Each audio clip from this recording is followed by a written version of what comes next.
When I came to New Zealand in 1986, I went to Christchurch, the University of Canterbury, and Christchurch was a very different place at that time.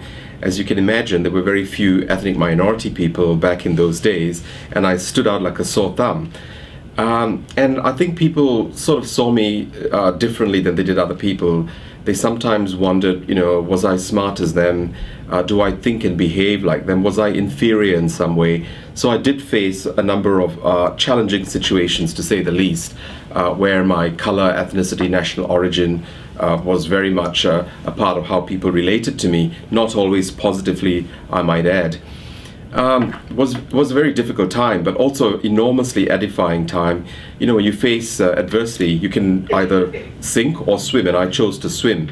And I really decided to work hard to make something of myself.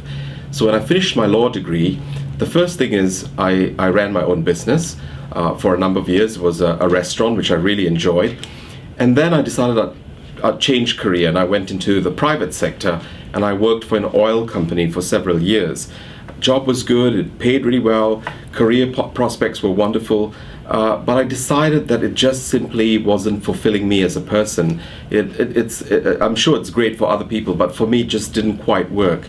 And that's when I decided to join the public service. And I worked in the Ministry of Housing and Tenancy Services, a job that was less paid and maybe less profile. And I started working with people in the Manukau office. I'd see tenants coming in who weren't able to pay their rent. They were disadvantaged in some way, and they really wanted to resolve the conflict they had or dispute they had with their landlord. And in working with these people, I really found my core purpose, and that is working in the public service, trying to make a difference in the life of New Zealanders. And from there, I moved on to working with the Race Relations Office and Human Rights Commission, and then eventually I found my way to the role of the Director of the Office of Ethnic Affairs.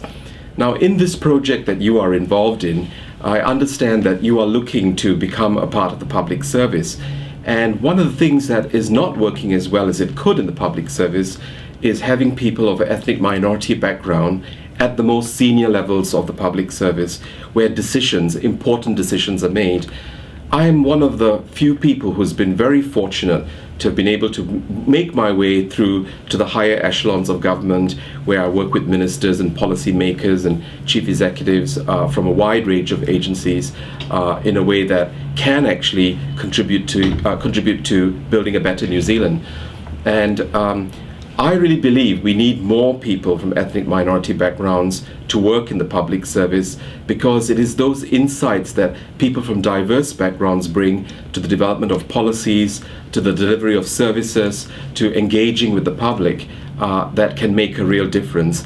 And young people are more diverse than older folk like me. And people like you have insights, experience, wisdom and skills that are invaluable or will be invaluable to the public service in due course. We need you here. We need you to work hard. We need you to think of the public service as a career of choice that you can take if you wish.